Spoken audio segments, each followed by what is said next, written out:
Hello everybody, my name is Brian Nichols. Welcome back to another one of my vids. Today we're going to talk about UFC Fight Night Felder versus Dos Anjos, aka UFC Vegas 14. That event took place today, November 14, 2020. I think the event finished about hour and a half ago. I'm slacking. As you can tell, I look terrible. My priorities are all over the place. I haven't made a video in a while, and you know, I've been slacking on the videos. I'll be honest. I tried to do a little bit of, what's the word I'm looking for? Editing. Jesus. Editing on videos. And my PC is so bad. I want to say is it? Let me think. Is it 8 years old? 8 or 9 years old? And while it does what I needed to do 90% of the time, there's other times where I want to edit video.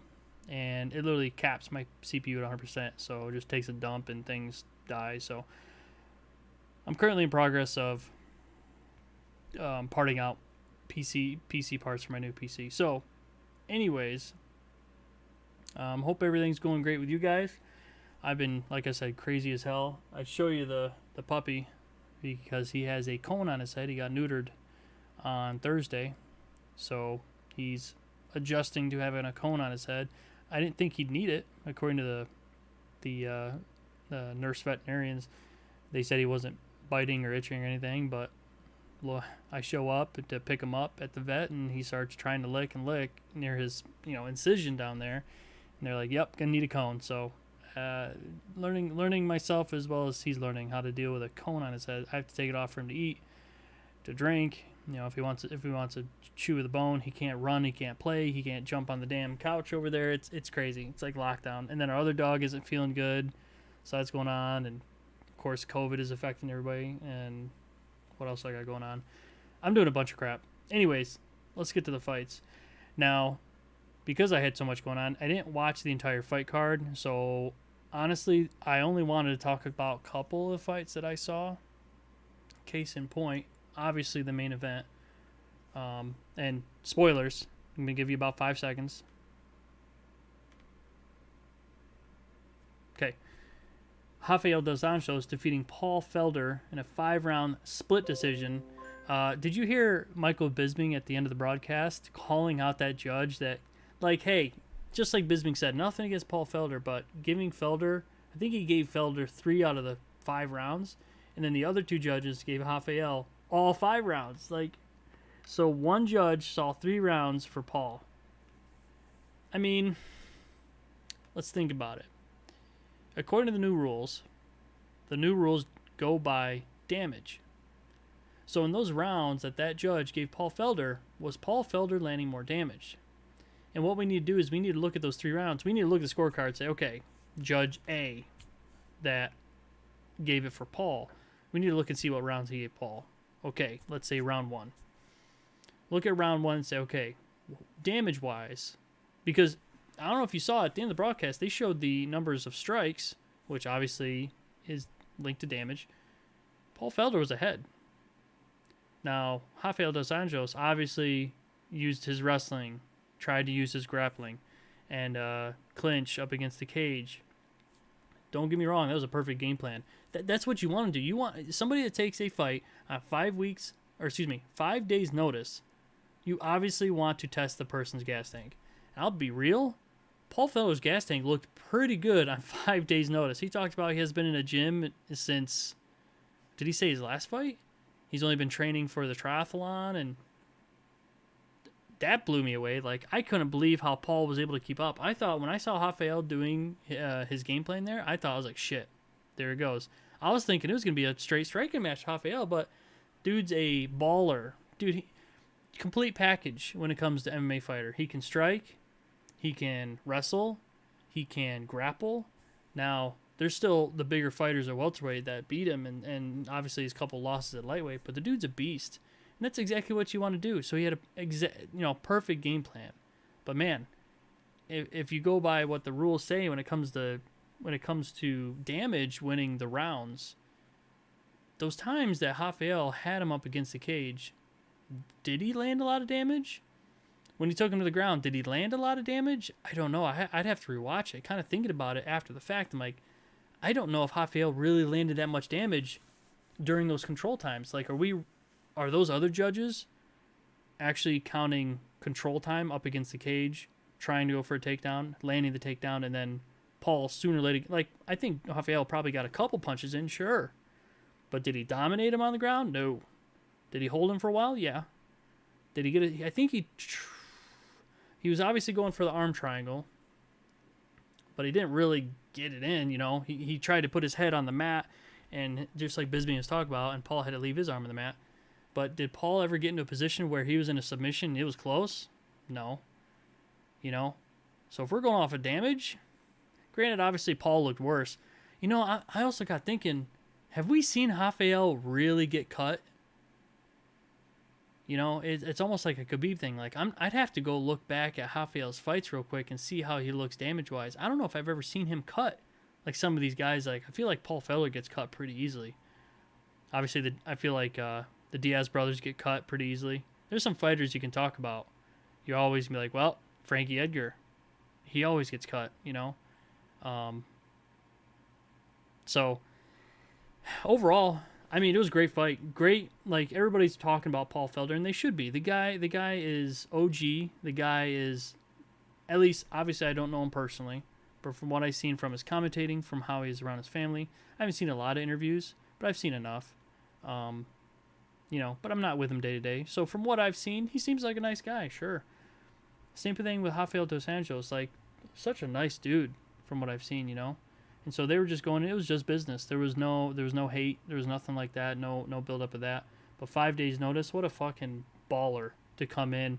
Baller for Paul Felder to come in and take that against Rafael dos Anjos, and a baller for RDA going, fuck it, I'm not going to fight Islam Makhachev, a wrestler. I'm going to fight Paul Felder, a striker, and I'm going to implement a game plan that'll beat him. And he implemented it, and according to the judges, he got the nod. So it's interesting. It's an interesting topic to talk about the judging when it comes. I know people talk about judging left and right, but with the new criteria of damage, when they have one judge that sees it way differently than the other two, it makes me question, like, okay, is the one judge possibly judging it correctly and saying, hey, you know, Rafael had him up against cage but didn't land that much damage.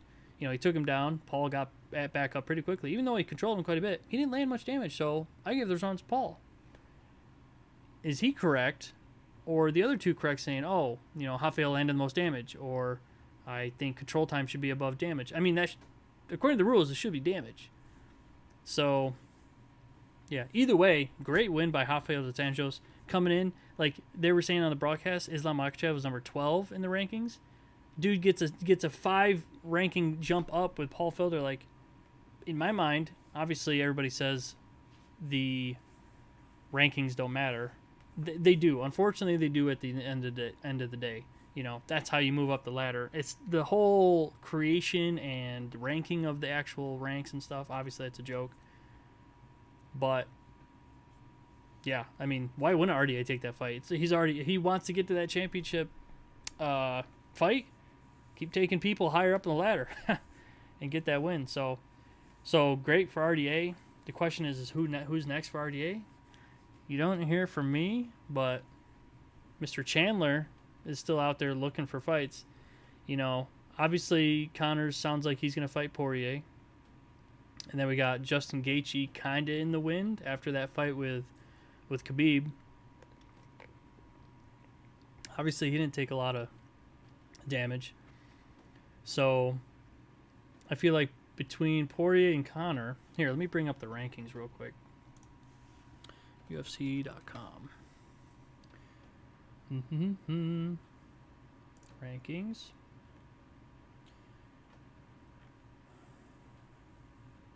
You know, let me preface this. We assume Khabib is retiring. Friggin' Dana, I talked to him. He may not retire. And they haven't stripped him yet.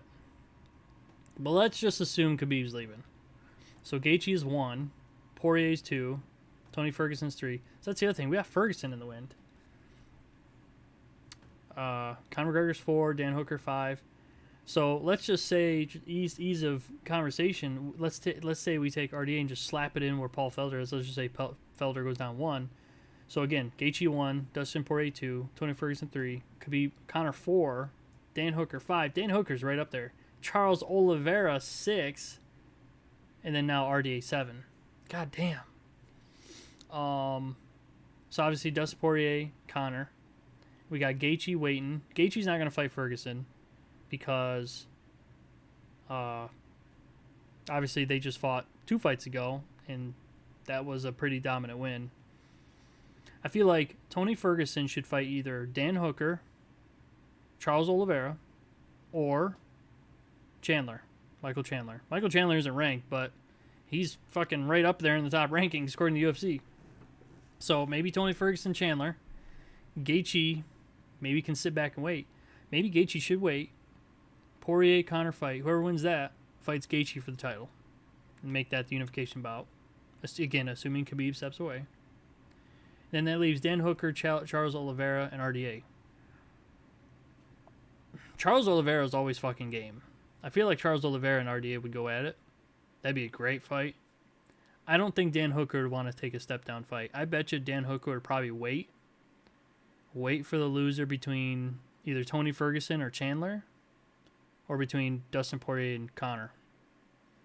So you got great matchups there. And then you got Diego Ferreira coming up. Kevin Lee's still there. I think Kevin Lee said he's going to take a while off. I'm not sure. Beneil Dariush is still a beast.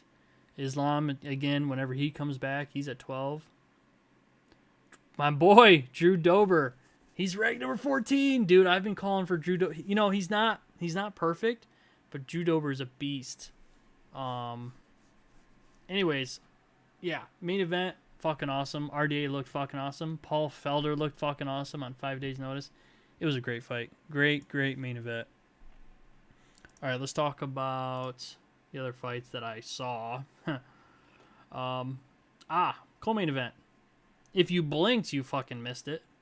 Khaos Williams defeating Alhassan 30 seconds of round 1. I think it was almost like a straight right hand right up the guard of Alhassan. Alhassan's a fucking beast. He was 10-2 at this fight. And fighting Khaos Williams, who was 10-1. 2 beasts. Khaos Williams goes in 30 seconds, gets that right hand knockout. That unfortunately I was on a call, so I couldn't really react, but I saw that and I was like, holy shit. Yeah, that was beast. I saw some of the Ashley Yoder fight. I didn't see all of it. Unfortunately, I missed some of that. I did see a lot of the Sean Strickland fight. That was a really good fight. So that was finished round 2, minute 32 seconds. Both of those guys look like beasts. Brandon Allen's, they're both, I feel like they're both very technically sound. I feel like they both have a good future ahead of them. Because, I mean, Sean Strickland, 22-3. Damn. Brandon Allen, 15-4. You know, he was 15-3 before tonight. So, dude, they look good. What other fights did I see?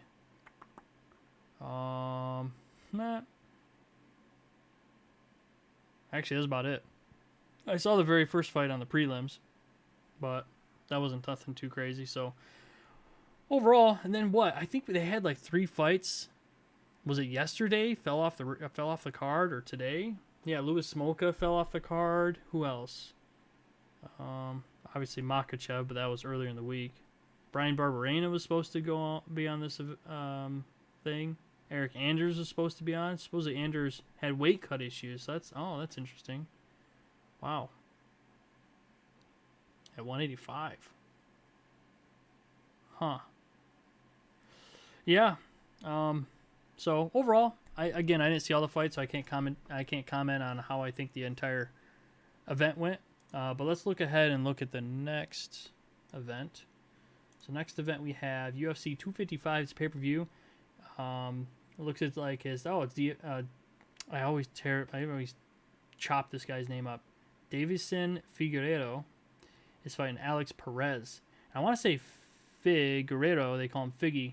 I think Figgy was talking crap about Perez, saying that Brandon Moreno looks was more dangerous than Alex Perez. And I'm not going to lie, I kind of agree. Dude, Brandon Moreno's a beast. His fights are always exciting. Like he was an ultimate fighter, and I could see his almost like raw skill, but he needed to be molded more. And I could tell he's just been getting better and better. And so I have a feeling Moreno will be getting a title shot here down the line. So that's the main event. Co-main event, another title, Valentina Shevchenko trying to slaughter another sheep, taking on Jennifer Maia. Jennifer Maia, dude, you want to talk about confidence. That chick is ready to go. She don't give a F who Valentina Shevchenko is, so I'm excited for that. So that's interesting. That means the main and co-main event are both for the flyweight men and women titles. Interesting. Who else we got on the card? We got Paul Craig. Paul Craig and Shogun. Didn't they already fight once? That's interesting.